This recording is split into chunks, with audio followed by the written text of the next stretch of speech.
हमने बैगन पे ऑयल लगा लिया था और इसको सेक रहे हैं। फिर हम इसका छिलका उतार लेंगे, फिर आपको दिखाते हैं। ये इसकी चटनी का सामान है। 3 अदर टमाटर हैं, हरी मिर्चें हैं, कुटी हुई मिर्चें, ज़ीरा, लहसुन है और धनिया पुदीना है। आप चाहें तो इमली के वो चटनी के अंदर आप चाहें तो इसके अंदर इमली का पेस्ट भी डाल सकते हैं।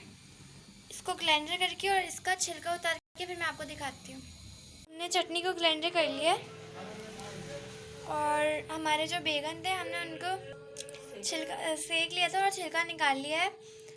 ये बघार का सामान है, प्याज है, ज़ीरा है और कड़ी पत्ता है। यहाँ पे ऑयल, इसमें हमने अपना बघार का सामान डाल दिया है।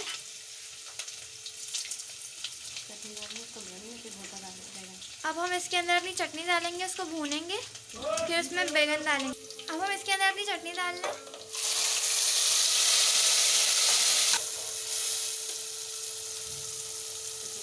चटनी को भूनेंगे, इसके बाद हम इसके अंदर बैगन डालेंगे। और ये जो है ना, ये बहुत मज़े का बनता है क्योंकि सर्दियाँ आ चुकी हैं तो ये और ही टेस्टी लगता है। आप इसको ज़रूर ट्राई कीजिएगा। अभी हम इसको भूनते हैं, फिर आपको दिखाते हैं। ये देखिए हमारी चटनी तैयार हो गई है। अब हम इसके अंदर अपना भुट्टा डाल रहे हैं।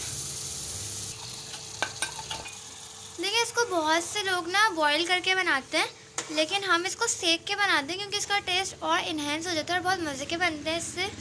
आप इसको ज़रूर ट्राई कीजिएगा, इससे बहुत टेस्टी बनता है। देखिए ये बिल्कुल तैयार है, बहुत मज़े का बनता है। हम इसको डिश आउट करके दिखाते हैं। और इसके ऊपर से हमने थोड़ी सी गार्निशिंग कर दी हरी मिर्चों की और हरे धनिए की। और ये बिल्कुल रेडी हो, ये बहुत टेस्टी बनता है। आप इसको ज़रूर ट्राई कीजिएगा।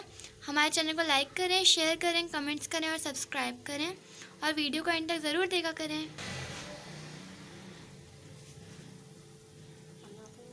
अल्लाह हाफ़िज़।